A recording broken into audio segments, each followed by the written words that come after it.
Okey, kita akan sambung 6.2 iaitu ancaman komunis dekat negara kita. Okey, ancaman komunis dekat negara kita adalah bermula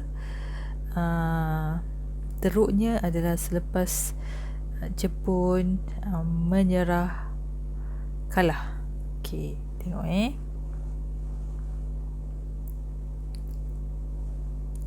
Okey, selepas Jepun berundur daripada peperangan Tanah Melayu, dan pada masa itu adalah peperangan dah berakhir.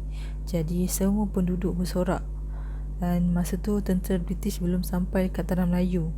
Jadi bila tak ada kuasa pemerintah pada masa itu, MPAGA keluar dan declare bahawa itu adalah kemenangan pihak British. Pihak MPAGA. Okey. Dan pada masa tu banyaklah bendera Cina keluar, bendera Rusia keluar. Sepanduk-sepanduk direntang. Itu tak apa. Tapi yang paling teruk sekali adalah mereka beritahu orang ramai bahawa kejayaan mereka menghalau Jepun adalah daripada kejayaan mereka. Dan pada masa inilah berlaku huru-hara di antara orang Melayu, orang Cina dan orang India. Teruk lagi, MPAGA tumbuhkan satu mahkamah. Mahkamah ini dia nak keluarkan siapa yang dituduh membelut, Mahkamah Rakyat nama dia, siapa yang dituduh membelut masa penjajahan Jepun, mereka akan diambil tindakan dengan segera, sama dia dibunuh dengan kejam.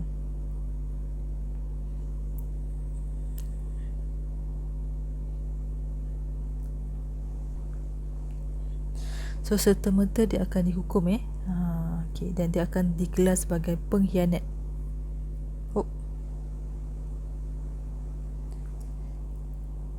Bila British datang balik, pada masa tu British telah memberi pengiktirafan kepada MPAGA kerana telah bersama-sama dengan British untuk menghalau ataupun menumpaskan Jepun, sehinggakan Chimpeng mendapat anugerah daripada British. Chimpeng adalah ketua Parti Komunis Malaya. Tetapi Parti Komunis tidak berhenti di situ.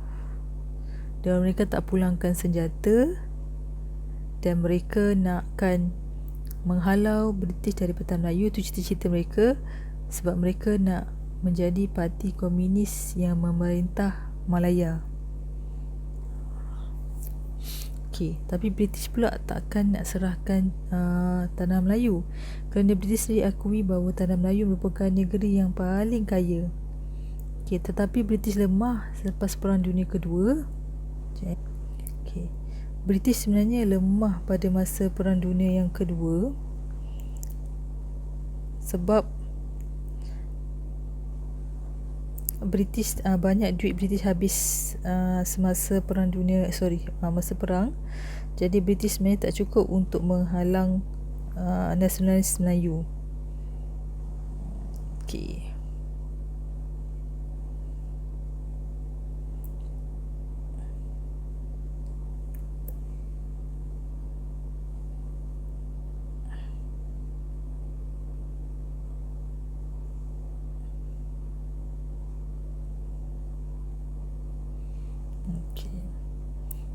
Jadi sebagai permulaan, Parti Komunis mula mengadakan mogok di ladang-ladang sebab mereka dah masuk melalui Kesatuan Sekerja. Dan mereka juga berusaha untuk mengusir British daripada Tanah Melayu.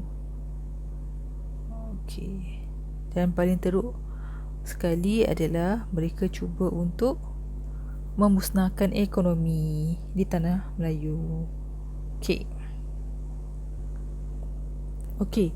Hal ini ditambah lagi apabila gerakan komunis antarabangsa. Gerakan komunis antarabangsa dia telah menganjurkan 2 persidangan kat Calcutta, India. Jadi persidangan bertujuan untuk memaksa pengikut seluruh komunis seluruh dunia menentang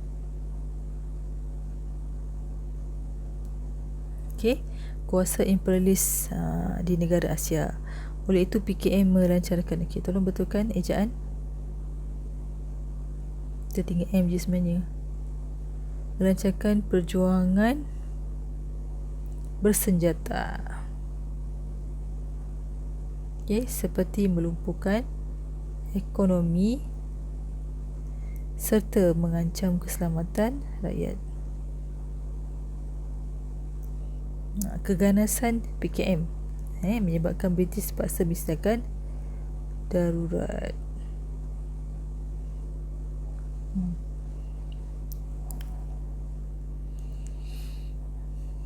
Okey, so orang komunis dah melampau.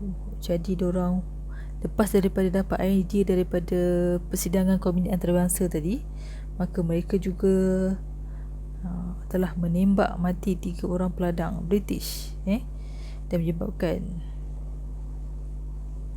British mengisytiharkan darurat.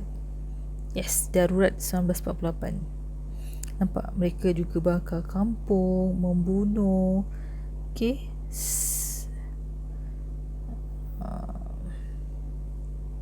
memusnahkan kilang, memusnahkan ladang-ladang, rosakkan sistem perhubungan, rosakkan kereta api.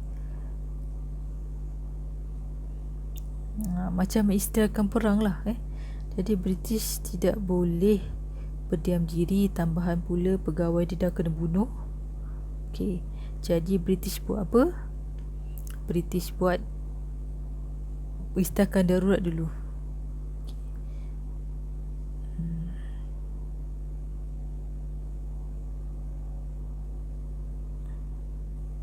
Okey, tetapi disebabkan susahnya nak tumpaskan parti komunis ni, sebab mereka sentiasa menyorok di dalam hutan, dan hutan Malaya adalah merupakan hutan yang paling tebal dan susah untuk dimasuki.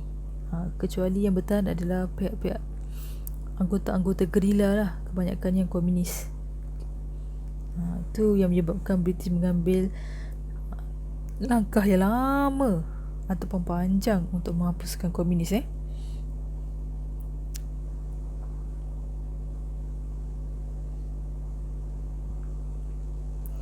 Okey, jadi kita tengok dekat sini faktor pengisytiharan ataupun peristiwa ancaman komunis. Okey, pertama darurat ni. Kenapa yang tadilah komunis bunuh 3 pengurus ladang? Okey, menyebabkan Persuruhan Tinggi dia, Sir Edward Gen, telah mengisytiharkan darurat dan melaksanakan undang-undang darurat.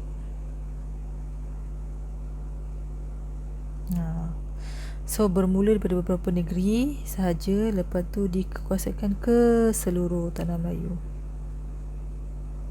Okey, emergency. So nanti awak akan tengok, nanti kaedah dia sama macam SOP yang kita adakan sekarang. Okey, darurat, perintah berkurung, perintah tidak boleh keluar rumah. Tapi darurat ni lagi dahsyat lah. Darurat lagi dahsyat. Okey, so yang kedua ni faktor 1. Okey, faktor ataupun peristiwa yang mengancam komunis, iaitu komunis bunuh. Okey, Okey, yang kedua adalah komunis meneruskan aktiviti mengancam keamanan dan kestabilan negara, mencetuskan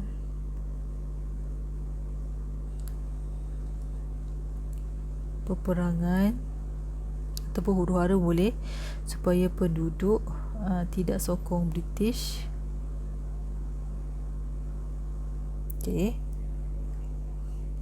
Okey, so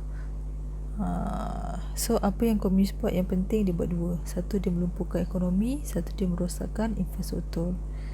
Komunis serang kawasan ekonomi seperti Lombong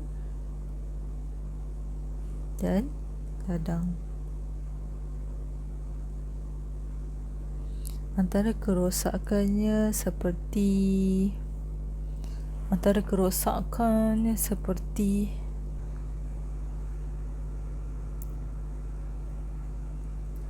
ladang, kilang, rumah dan lain-lain lah. Okey, nak tambah sendiri Okey, yang kedua, merosakkan infrastruktur ataupun kemudahan iaitu dia sabotaj kemudahan asas seperti sistem pengangkutan,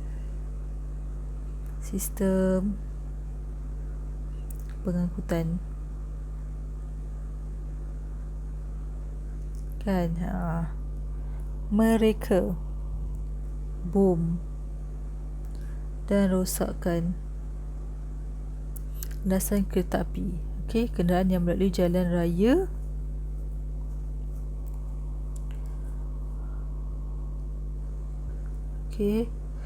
ditembak dan dibakar.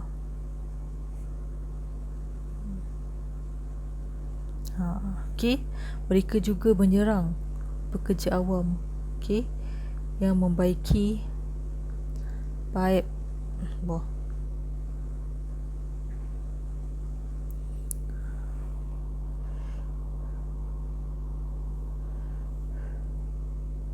memasang jalan dan membina sistem pengairan. Kenapa dia serangkan pekerja awam ni? Supaya tak ada orang yang boleh baiki balik kemudahan itu. Ni antaranya, dia rosakkan kereta api, dan kemudian dia rosakkan, dia bakar ladang-ladang ataupun kampung-kampung. Bukan biasa-biasa komunis buat. Ini bolehlah tulis ayuyu, colik, bakar, serang, rampas. Itu antara kekejaman yang dibuat lah. Contohnya ni, mencampakkan bom tangan, dan akhirnya seramai 46 cedera parah, 4 orang mati. Ini yang nampak banyak lagi kes-kes komunis yang bunuh orang kampung. Tak kisahlah dia Melayu ke, Cina ke, India ke, semua komunis bunuh. Selagi mana orang itu tidak mahu menyokong komunis, kebanyakan komunis akan bunuh. Komunis juga akan menyerang balai polis. Sengaja menimbulkan huru-hara dan menunjukkan kerajaan gagal melindungi keselamatan penduduk. Ini contoh ladang getah, ada rumah kediaman yang telah dibakar oleh komunis. Bukan contoh lah, gambar sebenar. Dan yang penting, ini adalah pembunuhan Pesuruhjaya Tinggi British. Sir Henry Gurney dilantik menjadi Suruhanjaya menggantikan Sir Edward John. So pada masa tu, tahun 1951, Sir Henry Gurney dibunuh oleh anggota komunis melalui serangan hendap. Sebenarnya anggota komunis tak tahu pun dia bunuh Sir Henry Gurney, tapi tadilah serangan hendap so dekat dia tengah naik kereta, lepas tu dia dibunuh semasa serangan hendap. Itulah dia yang berlaku semasa antara ancaman komunis. Ini adalah faktor-faktor so ada 5 faktor yang British yang komunis buat: bunuh pengurus ladang, serang kampung, serang pasukan keselamatan, serang kawasan-kawasan ekonomi, musnahkan harta benda, musnahkan infrastruktur, dan juga